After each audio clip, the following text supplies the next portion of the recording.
Hello survivors and welcome to another video. So in this video we're going to be going over the League's Season 2 rollout. Basically League Season 2 is going to be starting in the next 24 hours and League Season 1 is going to be ending, and we're just going to go through the process of that, what's going to actually happen in that. I see a lot of people asking questions, kind of unsure of how it's going to go, so I thought I'd just bring some stuff to people's attention, and when we're going to get new characters in the store, how long you've got to claim the current characters, that sort of thing. So we're going to look at the post that JB did on the forums, and I'll just read through it. Greetings survivors, we are fast approaching the end of League Season 1 on 25th of November, and we wanted to give you a quick summary of what to expect as we transition into Season 2. No seeding for Season 2. So if you remember back at Season 1, you had the first week was seeding, then you had qualification. The seeding determined which league you'd be in, and then the qualification determined which division you're going to be in.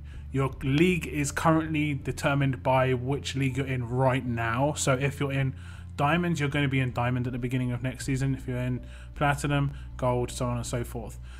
Your division, however, is not set in stone, and that's what it's going to say here. You will start Season 2 in the same league that you finished Season 1 for both solo and faction leagues. Your starting division will be determined during the first week of Season 2 based on your performance during the qualification stretch. This qualification stretch will begin on November 26th at 9 AM UTC and will last until December 3rd, 8 AM UTC. So that's just 1 week basically. And it gives an example. It says, for example, Bob finished Season 1 in Platinum League Division 2. At the beginning of Season 2, he will have the opportunity during the qualifying stretch to qualify for any division in Platinum. So you could be in the lowest division of your league and qualify and then be in the highest division of your league. So you can effectively jump 3, 4, 5 divisions in 1 week. The qualification week is probably the most important week if you want to go up the leagues. It's really good for factions. The only factions it's not really going to affect, if anything, it could have a possible negative effect, is if you're already in the top division, you could effectively drop down. So you've just got to make sure you qualify for the top division. Sorry. So if you're in Platinum and you're currently in Division 1, which is the lowest division within a league, you could theoretically go to Division 5, which is the highest division in a league. So you could jump 4 divisions in 1 week, which is pretty amazing. And it says, note that the qualification period will only let you qualify for a division. If your faction changes regions at the end of Season 1, you will start at Bronze for Season 2 and will not be able to skip ahead to more advanced leagues. But you will be able to go to the top Bronze division, but that isn't really that much of a bonus if I'm honest. So now on to the Season 1 and Season 2 rewards.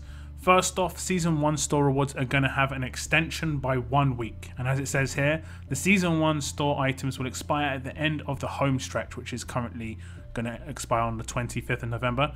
But they will immediately be restored for an additional week until the end of Season 2 qualification period.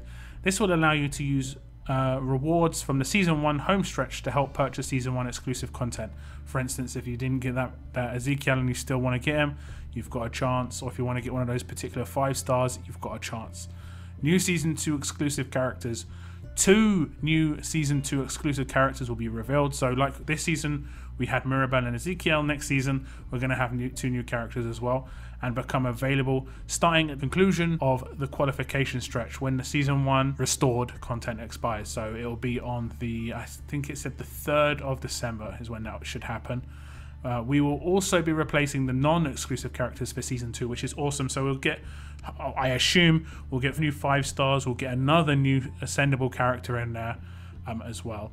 Region transfer, more regions and faction transfer. Even more regions will have access to region transfer as Season 2 begins.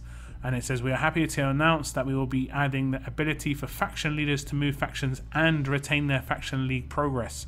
So if you are a Diamond League faction, you'll be able to swap regions as a faction and keep the progress of your faction, which is something that either needed to happen, or I think you still should be punished to a certain extent.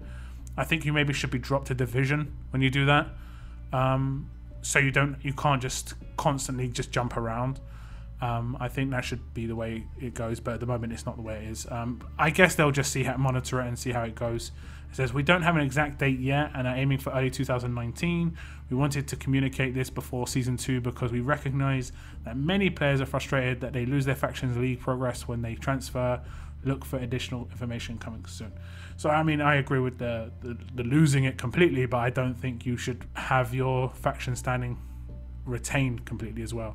There needs to be like a middle ground, probably leaning more towards retaining it. But like I said, I think if you lost one division, it's a loss, but it's not big enough a loss that you're not going to try and transfer anyway. At least that's just my opinion. So in the store, there is, of course, some extra little bits and pieces that you can claim. And one of them is this knife. If you are in the diamond leagues within solo, you can get an impair when attacking, a better chance to impair the enemy for 3 turns. It is a fast weapon as well, so it's off trait. The other 2 upgrades, a large bonus to AP when attacking and 25% HP, aren't great. Maybe you want to keep the AP gain, I don't know. But impair on attack is nice. Fast characters don't have attack trait weapons. Basically, I think they had leech life. I think that's it. I don't think many people have really done it, maybe tested it out too much. They'd have nothing that adds to their damage anyway. Impair is nice. It's not going to be super spectacular, but it's a nice little bonus if you're in diamonds. You know, make sure you claim it because it is free. And then the next one is a crate which has one of every single trainer, the top end trainers, of course, these 4, but it also goes down the trainers to all the persona trainers and all the active skill trainers, I think, as well. It is indeed. So you can claim that for free, and it comes in crate form as well, so it just sits in your bag, and when you want to open it, you open it. It doesn't open automatically, and just fill out your roster, which is fantastic.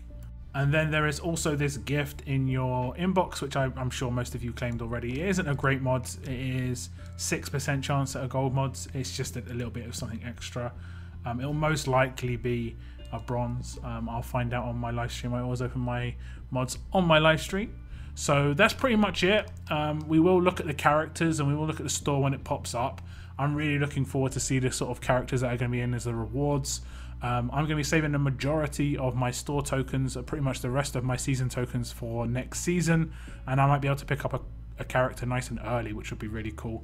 But do tell me what you think about season 2. What characters do you want to see as the non-exclusive characters? There should be 3 5-stars and 1 non-exclusive 5-star ascendable. This season we had Kelly as a command. The 2 characters that are coming next season, have been some leaks. People did think Father Gabriel would be one of them, but obviously he's a promo, so I'm not going to look too much into the leaks at the moment. But there is a Tara floating around who's a tough character, but you don't get to see any skills, so you don't know how good they are.